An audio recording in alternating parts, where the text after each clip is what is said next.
Hey, thanks for joining me tonight. Just wanted to share with you some concepts that I was thinking about net neutrality.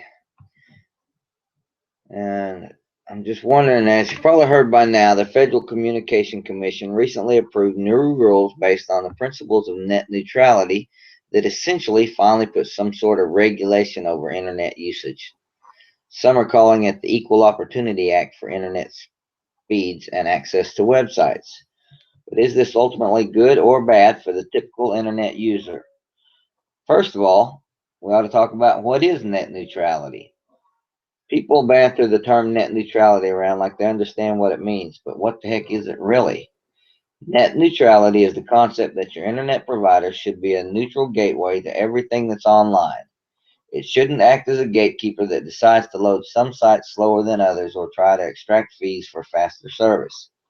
Another way of looking at it is that net neutrality is a concept in which internet service providers can't discriminate when it comes to internet traffic. On February 26th, the FCC voted 3 to 2 to adopt net neutrality rules to, as it declared in its announcement of the vote, protect the open internet.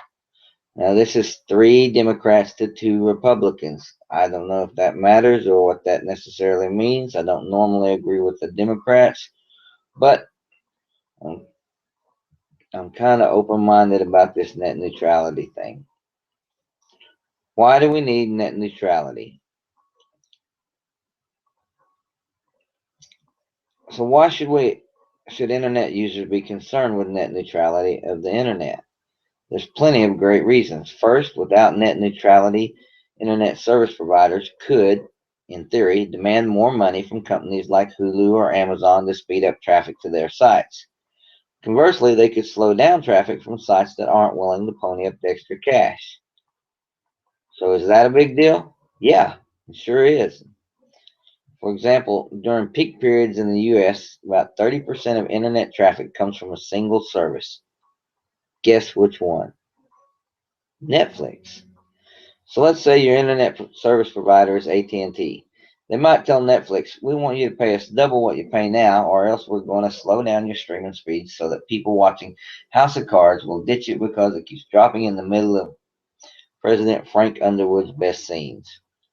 Or AT&T could cut a deal with Amazon, making them their Prime Video service and speeding up their delivery to their customers at the expense of slowing down Hulu or Netflix.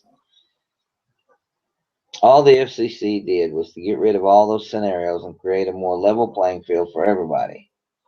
So what did the FCC do again? Technically, what they did was to vote to reclassify broadband access as a telecommunications service under Title II.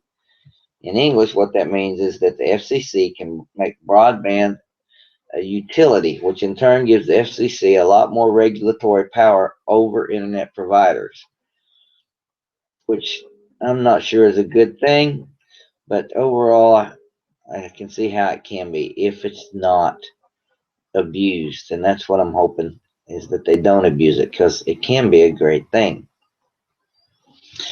So all began back in 2010 when the FCC actually passed the rules that made the internet neutral. But in January 2014, Verizon filed a lawsuit claiming that the federal agency didn't have the authority to make such a declaration. The U.S. Court of Appeals for the D.C. Circuit agreed with Verizon but added that the FCC could reclassify broadband as a telecommunications service. That way it would have the authority. So that's what they did. FCC Chairman Tom Wheeler said, "Well, let's just do that." And then Republicans in Congress recently dropped their opposition to the new rules because the Democrats wouldn't support it and they didn't want to be the only ones left twisting in the wind. So, what does this mean for me and you? The FCC's vote will ban 3 basic things. Things. I don't know where that came from. Number one, blocking broadband providers. Blocking. Block. Apparently, I'm stepping on my tongue. Let me try that again. Number one, blocking. Broadband providers can't block access to legal content, apps, services, or non-harmful devices. Number two, throttling.